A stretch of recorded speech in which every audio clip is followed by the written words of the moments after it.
worse.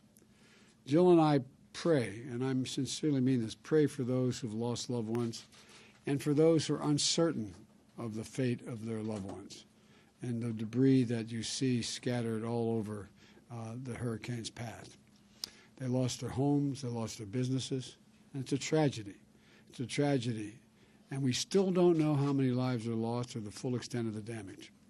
But I want to emphasize what I told all the governors.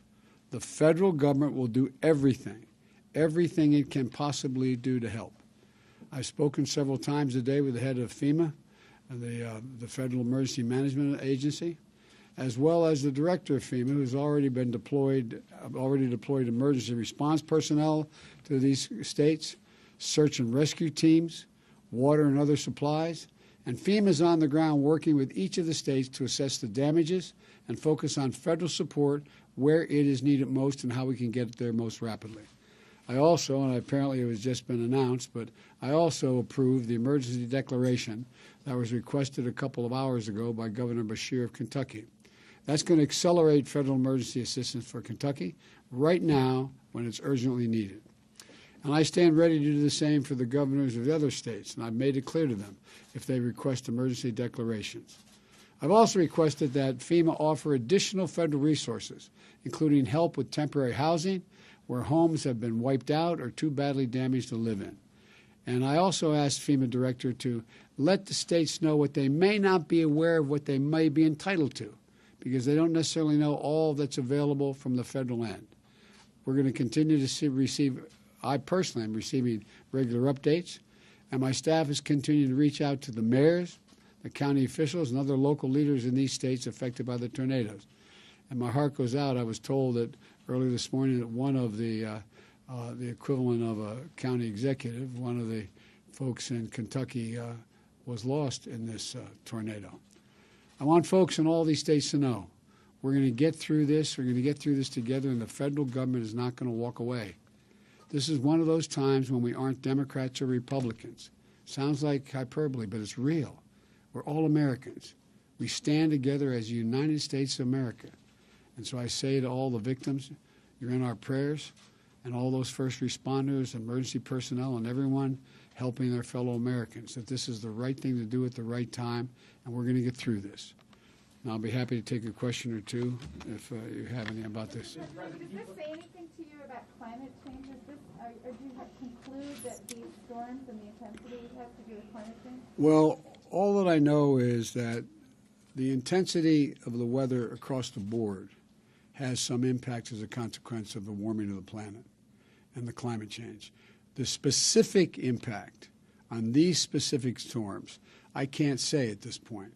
I'm going to be asking the EPA and others to take a look at that. But the fact is that we all know everything is more intense when the climate is warming, everything. And obviously it has some impact here, but I can't give you a quantitative read on that. Mr. President, do you have any plans to visit any of the affected areas this week? Yes, I do. I spoke with, I started off this morning with the governor of Kentucky and offered to, I said, I'll be happy to come, but I don't want to be in the way. When a president shows up, he shows up with an awful lot of personnel, an awful lot of vehicles, an awful lot of, we can get in the way unintentionally. And so what I'm working with the governor of Kentucky and others who may want me to be there is I make sure that we are value added at the time and we're not going to get in the way of the rescue and recovery. But I do plan on going. Are you going to ask Congress to approve any other disaster relief money for any of these states? Well, we'll see. Whatever is needed, I'm going to ask for. If we don't already have the wherewithal to take care of it, I'm going to ask for it. This is the United States of America. Our citizens are badly, badly hurt, and they're scared to death right now in terms of all those folks who they can't figure where they are. Where's my son? Where's my daughter, my husband, my wife, my mom, my dad? It's devastating. Yes, you had a question, sir. Is there a role for the federal government in coordinating direct on-the-ground response, whether it be direct National Guard or federal troops that can be helpful? The answer is yes, if in fact the states conclude they need it. And so the National Guard has been called out in one state, but whatever is needed, it's within the authority of the President of the United States and the federal government to provide that help. And we're going to provide whatever is needed. I think we've demonstrated since we've been elected that every major national disaster, we have been there early, often, and stayed till we got it finished. And that's what we're going to do here.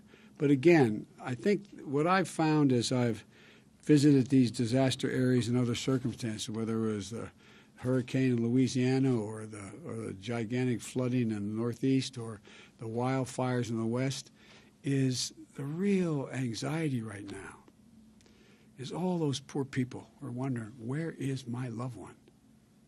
Where are they? Are they going to be okay? And I don't think it's possible to exaggerate the extent of the fear and the concern. And we have a lot of people that are going in doing rescue, running machines, bulldozers, forklifts, and the like. And the way in which I've watched it down in when the building collapsed in Florida, I watched how it takes a toll on them. God, am I gonna lift something? It's gonna move something. It's gonna fix something. And so that's what my heart aches for those people right now, including the rescuers, including the burden on them and what they worry about. That's what they talk to me about in Florida. That's what they talked to me about afterwards. And so I just think that we just have to keep at it. We have to keep focused. And this is going to be the focus of my attention until we get this finished. Mr. President, what's your message to the victims and their families? And can you talk at all about how governments can be better prepared for such disasters in the future? Well, quite frankly, I think we're as prepared as any government has ever been for dealing with the disasters.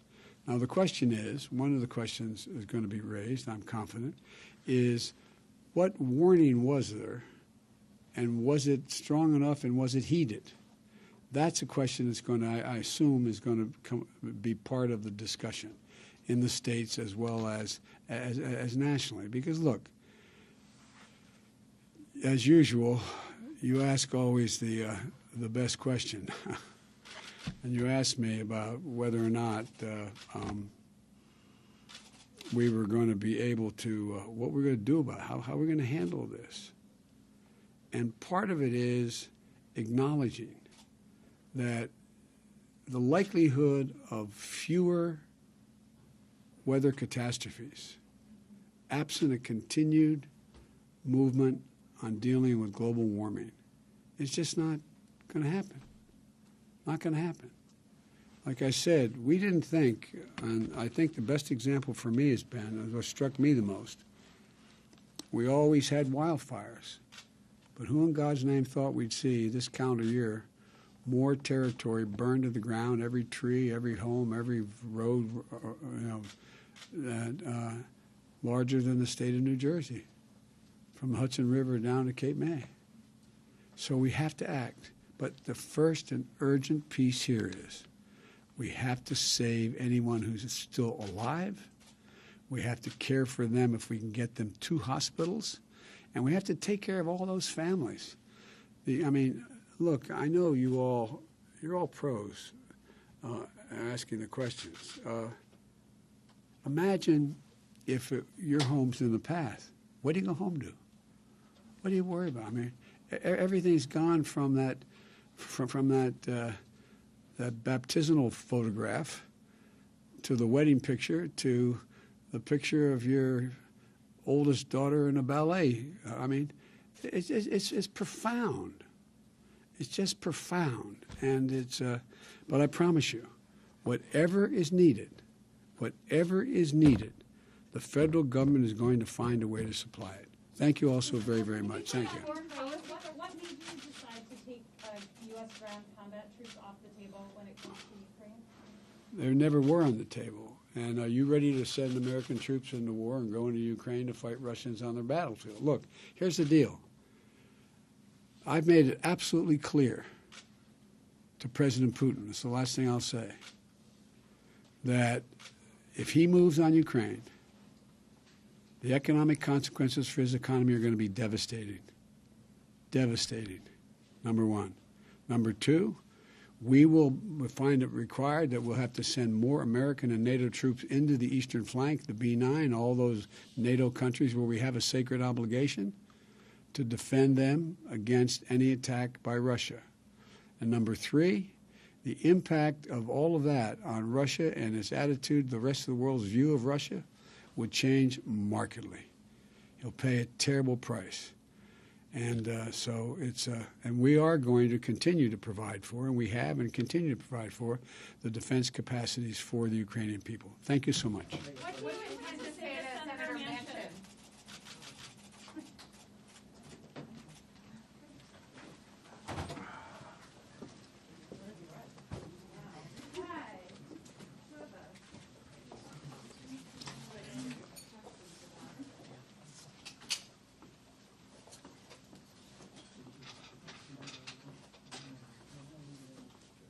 Perfect. Thank you, everyone. When you're ready, I'll escort you out.